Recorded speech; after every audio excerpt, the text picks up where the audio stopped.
زندگی ہمیشہ ایک جیسی نہیں رہتی۔ کبھی ہم خوش ہوتے ہیں تو کبھی اچانک کوئی ایسی پریشانی آ جاتی ہے جو ہمارے پیروں تلے سے زمین نکال دیتی ہے۔ ایسے وقت میں انسان کا دل گھبرانے لگتا ہے، بلڈ پریشر بڑھ جاتا ہے اور سمجھ نہیں آتا کہ کیا کرے۔ ایسے ہی کٹھن لمحوں کے لیے ہمارے پیارے نبی صلی اللہ علیہ وآلہ وسلم نے ہمیں ایک ایسا اسم اعظم سکھایا ہے جو ٹوٹے ہوئے دلوں کو جوڑ دیتا ہے۔ وہ دعا ہے، یا ایو یا قیوم برحمت کا استغیث۔ اے ہمیشہ زندہ رہنے والے، اے کائنات کو تھامنے والے، میں تیری رحمت کے ذریعے تجھ سے فریاد کرتی ہوں۔ اس دعا کی گہرائی اور پس منظر کو سمجھیے۔ یا ایو یعنی وہ جو ہمیشہ سے ہے، وہ ہمیشہ رہے گا، جسے کبھی موت یا زوال نہیں۔ یا قیوم یعنی وہ جو پوری کائنات کے نظام کو سنبھالنے والا ہے۔ ہم ان دو ناموں سے اللہ کو پکارتے ہیں تو ہم دراصل یہ اعتراف کر رہے ہوتے ہیں کہ یا اللہ، میں تو کمزور ہوں، میں تھک گئی ہوں، میں تو ٹوٹ چکی ہوں، لیکن تو وہ ہے جو کبھی نہیں تھکتا۔ غزوہ بدر کا میدان یاد کیجیے۔ ایک طرف 313 نہاتے مسلمان اور دوسری طرف 1000 کا لشکری سپاہ، اور رات کتنی بھاری ہوگی۔ تاریخ بتاتی ہے کہ اللہ کے رسول صلی اللہ علیہ وآلہ وسلم ساری رات سجدے میں گر کر یا حیّ یا قیوم پکارتے رہے۔ یہ اس دعا کی طاقت تھی کہ اللہ نے فرشتوں کے ذریعے مدد فرمائی اور مسلمانوں کے دلوں کو سکون عطا کیا کہ وہ جنگ کے میدان میں بھی پرسکون رہے۔ جب بھی آپ کا دل کسی انجانے خوف سے دھڑک رہا ہو یا کوئی ایسا مسئلہ آ جائے جس کا حل نظر نہ آتا ہو، تو اپنی زبان پر یہ کلمات جاری کر لیں۔ آپ محسوس کریں گے کہ جیسے کوئی ٹھنڈا ہاتھ آپ کے تڑپتے ہوئے دل پر رکھ دیا گیا ہو۔ کیا آپ جانتے ہیں کہ ہمارے دلوں کی بے چینی کی ایک بڑی وجہ کیا ہے؟ وہ ہے گناہوں کا بوجھ۔ جس طرح کپڑا میلا ہو جائے تو وہ دیکھنے میں برا لگتا ہے، اسی طرح جب انسان گناہ کرتا ہے تو اس کے دل پر ایک سیاہ دھبا لگ جاتا ہے۔ جب یہ دھبے زیادہ ہو جاتے ہیں تو دل زنگ آلودہ ہو جاتا ہے اور اسے کہیں سکون نہیں ملتا۔ اس کا علاج اللہ نے استغفار میں رکھا ہے۔ استغفر اللہ ربی من کل ذنب واتوب الیہ۔ استغفار اور سکون کا تعلق حضرت حسین بصری رضی اللہ تعالیٰ عنہ کے قصے سے ثابت ہوتا ہے کہ ایک شخص آیا اور کہا، حضرت میں بہت پریشان ہوں، گھر میں سکون نہیں ہے۔ آپ نے فرمایا استغفار کرو۔ دوسرا آیا اور کہا، رزق میں برکت نہیں ہے۔ آپ نے فرمایا استغفار کرو۔ تیسرا آیا اور کہا، اولاد نہیں ہو رہی۔ آپ نے اسے بھی یہی مشورہ دیا کہ استغفار کرو۔ آپ نے ہر مسئلے کا ایک ہی حل کیوں بتایا؟ تو آپ نے قرآن کی سورۃ نوح کی آیات تلاوت کی، جس کا مفہوم ہے کہ اپنے رب سے معافی مانگو اور معاف کرنے والا ہے۔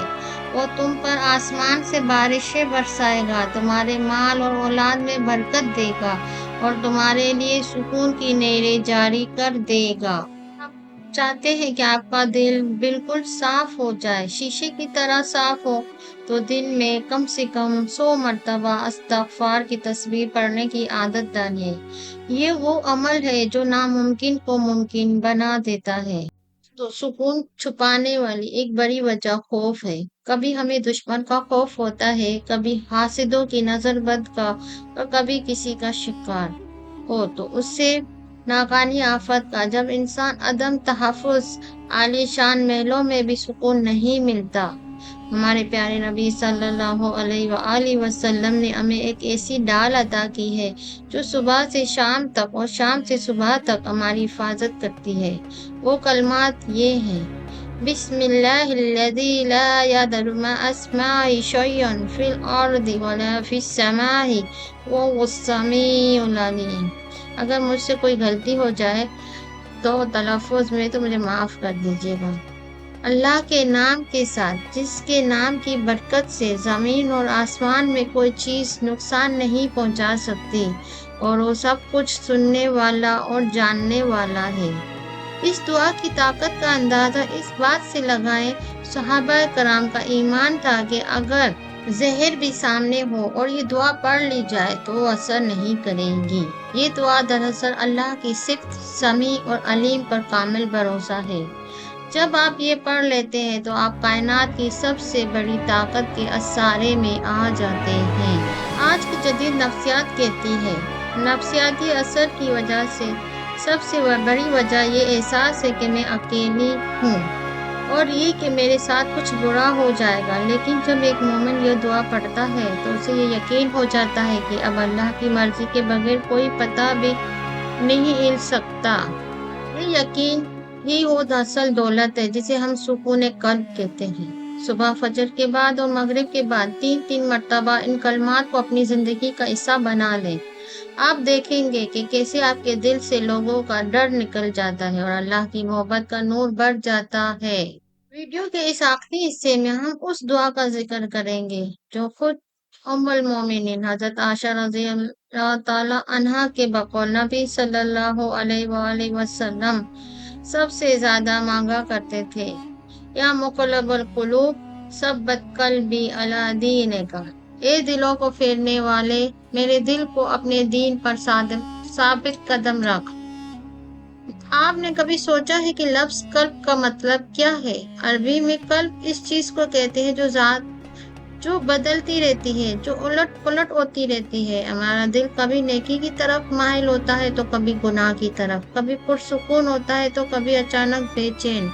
نبی کریم صلی اللہ علیہ وآلہ وسلم نے فرمایا، انسان کا دل اللہ کی 2 انگلیوں کے درمیان ہے، وہ جسے چاہتا ہے اسے پھیر دیتا ہے۔ اصل سکون یہ نہیں ہے کہ زندگی میں کوئی مشکل نہ ہو، سکون یہ ہے کہ مشکل آنے کے باوجود آپ کا اللہ سے تعلق نہ ٹوٹے۔ اگر دل اللہ کے دین پر جمع رہے تو باہر کے طوفان اسے ہلا نہیں سکتے۔ جب ہم یہ دعا مانگتے ہیں تو ہم اللہ سے اس کے قرب کی بھیک مانگتے ہیں، اور یاد رکھیے اللہ کا قرب ہی سکون کی آخری منزل ہے۔ میرے عزیز ساتھیوں، یہ 5 دعائیں محض الفاظ کا مجموعہ نہیں ہے، یہ ایک مکمل لائف اسٹائل ہے۔ اگر آپ واقعی چاہتے ہیں کہ اس ویڈیو سے آپ کی زندگی بدل جائے تو صرف سننا کافی نہیں ہے۔ اگلے 21 دن کا چیلنج میں آپ کو چیلنج دیتی ہوں کہ اگلے 21 دن تک آپ ان 5 دعاؤں کو اپنی زندگی میں شامل کریں۔ صبح اٹھتے ہی پہلی دعا، کام کے دوران دوسری دعا، چلتے پھرتے تیسری، شام کو چوتھی اور سوتے وقت 5ویں دعا۔ ان دعا کا مقصد آپ تک صرف معلومات پہنچانا نہیں ہے بلکہ آپ کے دل کو اللہ کی یاد سے آباد کرنا ہے۔ اگر آپ اس ویڈیو سے آپ کے دل کو تھوڑا سا بھی سکون ملا ہو تو کمنٹس میں الحمدللہ ضرور لکھیے گا، اور اپنے ان پیاروں کے ساتھ اسے شیئر کریں جو زندگی کی الجھنوں میں پریشان